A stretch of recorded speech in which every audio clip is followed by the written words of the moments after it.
Mike, I got it. I got it. I turned it on. Okay, bye. Happy Monday to everybody. Okay, let me start over. So what I am talking about today is why many failures are better than one quick win, okay? First of all, make sure you're subscribed to the YouTube channel and also clicking on the bell so you get notified when new videos come on. Reason being because, quite frankly, I just give away a bunch of stuff. I give away a bunch of knowledge. I give away a bunch of stuff that has worked for me and good perspective as you're running into your business, as you're starting to build your business. I've got years of perspective, you guys, years of perspective of what doesn't work and what does work and why. And then also the changing ecosystem, right? With marketing and with building your business in a way that isn't salesy, sleazy, and weird. So hi, Martha. That's what I'm about. Okay. So also make sure that you are subscribed to the YouTube channel because we give something away every week, right? One person that is both subscribed to the YouTube channel, comments on YouTube videos, and also shares the YouTube videos and tags me in it, one person every week is going to win something. So there's that too. So that ain't bad, guys. Let me go ahead and get out of here. Let me say hello to some of you guys. And at the beginning, I'm seeing that you're not hearing me, and I'm so sorry for that, that I had the case of the Mondays, turned on one thing, didn't turn on the other. So there was that. Michelle, good morning. Juliet, good morning. Judith, can't hear you. Will in a second. Nalady, thanks. Oh my gosh, of course. Faith, thank you. Crystal, good morning. So happy to catch you live. Love how Mike is always right there. He's Johnny on the spot. Johnny on the spot. Angela, good morning. Kitty Lynn thought I was doing something on my end. Man, I'm sorry, you guys. I always do that to people. Take two. Take two. Britt, good morning. Happy Monday. Happy Monday. Good morning to all of you guys. Let's go ahead and get into it. So the reason why I say that many failures are better than one quick win is because oftentimes a quick win is actually, well, here, let's talk about my failures. Do you guys want to talk about my failures for a second? Let's start off with a quick story. Take a drink of coffee and set it down. My failures are massive, right? I own my failures. I actually kind of enjoy my failures, and I look back on them and I'm like, yeah, you created that girl, right? Created that girl that we get to see now. So failures look like, well, being in the wrong jobs and stuff like that, okay? Those are some failures. But business failures looked like we had a digital, well, we were building websites at one point in the very beginning. That wasn't a failure. It just we didn't nurture it to take off. And then we had a magazine, a shelter animal magazine, which we created to be able to bring illumination to the fact that there were shelter animals in the area, gave them a story. People would adopt the animals based on the story, that whole thing. That wasn't even a failure. It just was break even, which doesn't, I mean, you're not building a business on a break even model, and it was taking too much energy to put into it for a break even model. So we were kind of driving ourselves crazy. So that was another one that could be a failure because it didn't, make profit. We'll say that. And then, but hey, what we gained from that was now Mike, first of all, I gained the fact that I can write. I didn't know I was a good writer before that. I would write the articles in the magazine. And of course, Mike was like, oh, those are awesome. You're a great writer, because he speaks life. That's what he does, right? And I was like, oh, okay. And then I just kept writing, right? And so that was where I found out that I was a writer. And number two, that's where Mike really cut his teeth on his graphic design. So now he's in what people would call God mode in Adobe. So he taught himself how to do all of that stuff. And it was all by necessity because it was he and I running that magazine. Just he and I. We created a magazine. We got advertisers. We even got GoDaddy to advertise in it for like 6 months or something like that. They had the back cover. So that was like a massive thing to be able to get advertisers and to do this whole magazine thing, the writing and the creating of it, like all of it. It was crazy, but it also gave us a working knowledge of what that industry is like. And so there was that, and that was a failure, but look at what we got out of it, right?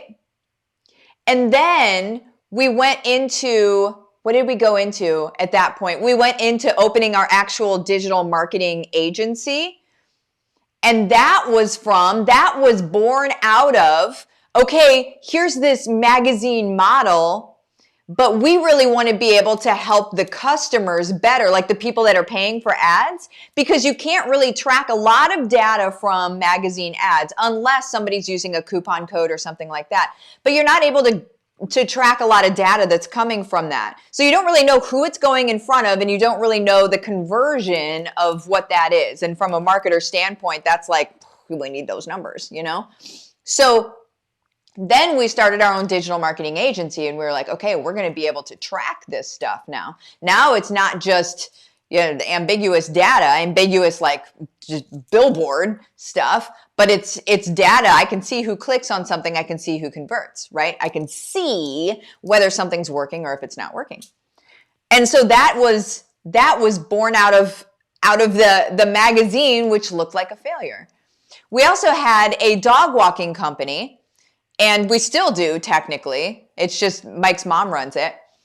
But that was born out of Mike just making a website one day, and then he liked the website, and he made a website for dog walkers. He was just practicing. And then he liked the website so much, he's like, why don't I just start this company? Hi, we're the Krejcis. This is just how we roll, okay? We have fun. We have fun with it. And so then we started that company, and then Mike was fully booked for like eons. And then eventually we're like, well, this isn't really scalable with the prices that we had anyway. And so his mom does it for extra money. And then what that moved into was also siphoned into the digital marketing agency. Because not only are we good with magazines and print, the Krejcis are also now good with websites, but also service-based businesses. We know how to get people to service-based businesses, right? Because we've done it. And so then we created that digital marketing agency, and that agency model helped so many companies. And then from that agency model is where we have moved into, and we're going back to the agency model. That's going to be like a resurgence of our agency model again, by the way, wink, wink, nudge, nudge, that's coming. But the agency model then moved into a teaching and a coaching model. So I would be able to teach people how to do this stuff, right? Because that's how I could just run an agency forever and ever, amen. I would be fine just running an agency forever, and people would come to me, and we would service them and all of that stuff, right? But it costs a certain amount to be able to do that because there's overhead. Well, then what if I turn around and I say, well, let me teach you, let me show you how to do it. And all of a sudden, now we've got the ripple effect. Now we change the entire world, which is our goal, right? So those looked like failures, could have looked like failures. But instead, what we did is we gleaned something from every single one of those pieces. We made sure we were always in a growth mindset and that we weren't letting something just die and being mad about it. But we were saying, okay, we're on to the next step now, right? This was a step in the process. And as we're stepping through, we're gleaning what we need to glean. And remember this, that's not always just about business. Sometimes it's about the place that you work. Maybe you're 9 to 5 where you work. You're gleaning what you need to glean from that process. So I worked for a really large tech company, right? And I worked with people, small business owners. So I would talk to tens of thousands of small business owners all the time. All the while, I'm paying attention and I'm very present in the moment that I'm spending with them on the phone as I'm talking to them. And I'm matching them up with products from the tech company that we would be able to help serve them, right? Well, I'm also paying attention. I didn't know this was going to be my life 10 years from then. I didn't know that, but I was paying attention to what are their problems? What is going on in their world? What is hard for them to understand about what's going on here? And so I picked that up along the way, and it was all because I was so present and actually caring and paying attention to the people I was talking to. And so then I brought that with me. Listen, I know what the issues are. And so now I can help satisfy the problems that people had, right? It's as easy as that. So what my challenge to you right now is to pay attention, no matter where you're at in your business, in your journey. A lot of people, they get so stuck on the end goal that they completely devalue where they sit today, or they devalue where they sat before, right? I mean, there's even value in me as an alcoholic losing my job as a bartender. There's value there, right? So there's value in everything that we've been through. It's our job to understand what that value is and carry it forward. This is a growth mindset, right, guys? This is how we're able to be used in this world, is by understanding the value of what we went through, okay? Now, let's also kind of do one of these and say, okay, well, Martha, I hear that part. Now, why is a quick win so bad? I say congratulations to everybody with a quick win. The first time you tried something, you just nailed it. So I'm going to say congratulations to that 0.0000006% of the people that happen to. It doesn't happen to people, okay? And if it does, they have not gone through all of these growth things, these steps. They haven't gone through all of that, so they really don't even know how the quick win happened, right? They could say, well, I did this and I did that and I did this. Okay, well, there it is. There's my quick win. Okay, that might be duplicatable. It might be. But chances are very good it's not, because chances are there's actually a lot more to it they can't recognize and they don't realize. Okay? So, if we've gone through many failures, growth, if we've gone through a lot of growth before we get to a win, you are able to speak on that. And you know, I know it wasn't this because I did this before. I know it wasn't this because I had done that before. It was this.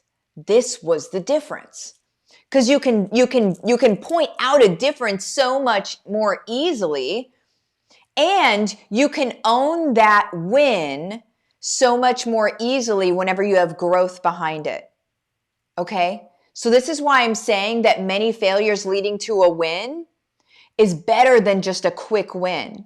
There's another thing to be said about the mindset of a quick win. The mindset of a quick win, so it's like that lottery thing. I talk about it every once in a while. When somebody wins the lottery, it's like the curse of the lottery. You win the lottery and then all of a sudden, like, the person is like destitute a year later or something. And that's because they didn't have the mindset of a millionaire before they became a millionaire. Does that make sense? And so whenever they became a millionaire, it was like windfall. And it was like, oh my goodness, I'm just going to do all this crazy stuff, right? Instead of somebody, and then they also go through the worth stuff. The unworthiness of being here. Like, I won this, but I didn't earn it. And so now I don't belong here. And it's not them. It's not the front of their mind that does that, their conscious mind. It's not their conscious mind that does it. It's their subconscious, right? It's their subconscious that says, like, oh my gosh, why are you here? Why do you have this stuff? You're only this kind of person, right? But if you have like that growth behind you, you know darn well you belong here. You know darn well you've been working for this. You know darn well this has been what you have been focused on. And so when you hit it, everything in you is like, yes, this is mine. This is mine, right? That's what, if you're not in Big Think yet, I 100% suggest getting in Big Think. If you're in Big Think, please let me know in the comments what it has done for you. Big Think is it, okay, excuse me, for how to be able to work with our subconscious and work with our mind and create the things that we're supposed to create. I don't know why my video is being weird. Let me see if I can fix it. I don't know. Whatever. I didn't touch anything. Mike's going to say, did you kick anything? No, my feet are right here. I have slippers on, by the way. Okay, that was for Mike. So Big Think is what is going to show you. It's honestly, it's what I've done myself. It's what I've done myself in being able to get here. Getting through all of the struggles. But then it's what I've done myself to be able to do this, do that, do this, do that, wash, rinse, repeat. And I'm going to tell you a big part of it, you guys, is the surrender to your own creator. Okay? Now, there are other things that you're going to do around that, but the biggest part for me and the biggest part for any person on the planet is a full surrender to your creator first. Okay? Because what we're supposed to do isn't what we choose to do. What we do is we surrender to what we're here to do. And then all of a sudden, everything just gets real easy. It is what it is. But I'm not going to tell you that I'm here to show you how to create all of these things in your life because you want to create it.